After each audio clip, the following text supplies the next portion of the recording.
Oh! What a wonderful final match అండి అసలు.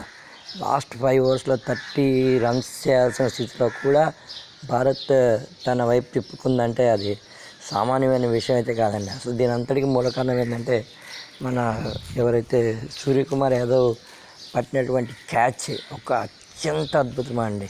అలాగే కీలకమైన టైంలో మన విరాట్ కోహ్లీ గారు కూడా సూపర్ ఇన్నింగ్స్ బ్రహ్మాండంగా ఆడి టీమిండియాని మంచి స్కోర్కి వెళ్ళే విధంగా ట్రై చేయడం, ఇవన్నీ కూడా టీమ్ ఎఫర్ట్ అయితే చాలా చాలా చాలా సూపర్ ఉందండి. నిజంగానే సౌత్ ఆఫ్రికా తన ఎఫర్ట్స్ అన్నీ పెట్టి చాలా స్ట్రాంగ్ లైన్ బ్యాటింగ్ చెప్పండి. అసలు మొత్తం 5 ఓవర్స్లో వాళ్ళు చేయాల్సింది కేవలం 30 రన్స్. ఆ స్థితి నుంచి మన ఇండియా వైపు మ్యాచ్ తిరిగిందంటే కారణం మన కెప్టెన్సీ ఒకటి, రెండోది టీమ్ ఎఫర్ట్, మూడోది సూర్యకుమార్ యాదవ్ పట్టిన క్యాచ్ కావచ్చు, నాలుగోది బుమ్రా బౌలింగ్ ఆడడం ఎంత కష్టమో ఏ టీంకైనా సరే చాలా స్పష్టంగా ఈ ఫైనల్ మ్యాచ్లో కూడా తెలిసిందండి.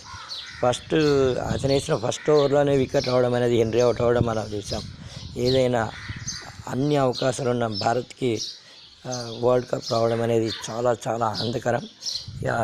నిజంగానే గ్రేట్ టీమ్ ఎఫర్ట్ అండి. అలాగే ఫైనల్లో కూడా ఒక అద్భుతమైనటువంటి మ్యాచ్ని మనం చూడగలిగాం.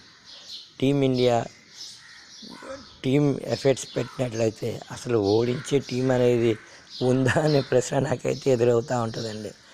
నిన్న పిచ్ కూడా బ్యాటింగ్కి భలే సహకరించిందండి. అసలు సెకండ్ టైం బ్యాటింగ్కి సహకరించదు అనుకున్నాం, కానీ ఆ వికెట్లు పడుతున్నప్పటికీ సౌత్ ఆఫ్రికా తన పోరాట పటిమను ప్రదర్శించిన తీరు చాలా చాలా చాలా ఆకట్టుకుందండి. ఇది కదా T20 మ్యాచ్ అనే విధంగా జరిగిన ఫైనల్.